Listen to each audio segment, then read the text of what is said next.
नमस्कार सभी श्रोताओं का महाभारत की कहानी में हार्दिक स्वागत अभिनंदन।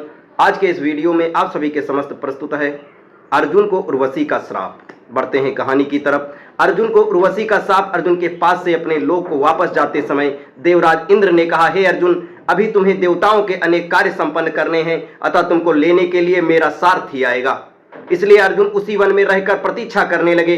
कुछ काल पश्चात उन्हें लेने के लिए इंद्र के सारथी मातली वहां पहुंचे और अर्जुन को विमान में बिठाकर देवराज की नगरी अमरावती ले गए। इंद्र के पास पहुंचकर अर्जुन ने उन्हें प्रणाम किया। देवराज इंद्र ने अर्जुन को आशीर्वाद देकर अपने निकट आसन प्रदान कर दिया।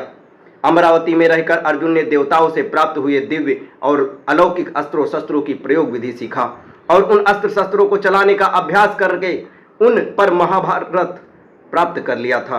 फिर एक दिन इंद्र अर्जुन से बोले, वत्स, तुम चित्रसेन नामक गंधर्व से संगीत और नृत्य की कला सीख लो। चित्रसेन ने इंद्र का आदेश पाकर अर्जुन को संगीत और नृत्य की कला में निपुण कर दिया। एक दिन जब चित्रसेन अर्जुन को संगीत और नृत्य की शिक्षा दे रहे थे, वहां पर इंद्र की अप्सरा उर्वशी आई और अर्जुन पर मोहित हो गई।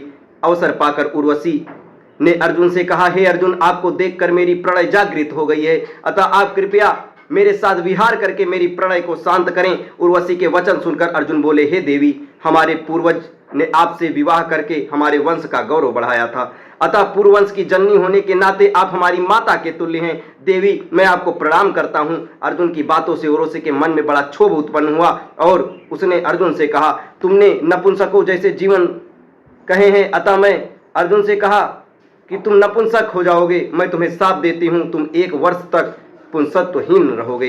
इतना कहकर उर्वशी वहां से चली गई। जब इंद्र को इस घटना के विषय में ज्ञात हुआ तो वे अर्जुन से बोले, वत्स, तुमने जो व्यवहार किया है वह तुम्हारे योग्य ही था। उर्वशी का यह शाप भी भगवान की इच्छा थी। यह शाप तुम्हारे अज्ञातवास के समय काम आएगा। अपने 1 वर्ष के अज्ञातवास के समय ही तुम पुंसत्वहीन रहोगे और अज्ञातवास पूर्ण होने पर तुम्हें पुनः पुंसत्व की प्राप्ति हो जाएगी। अब इसके आगे की कथा आपको अगले वीडियो में बताई जाएगी। तब तक हमारे साथ बने रहें। धन्यवाद। जय श्री कृष्णा।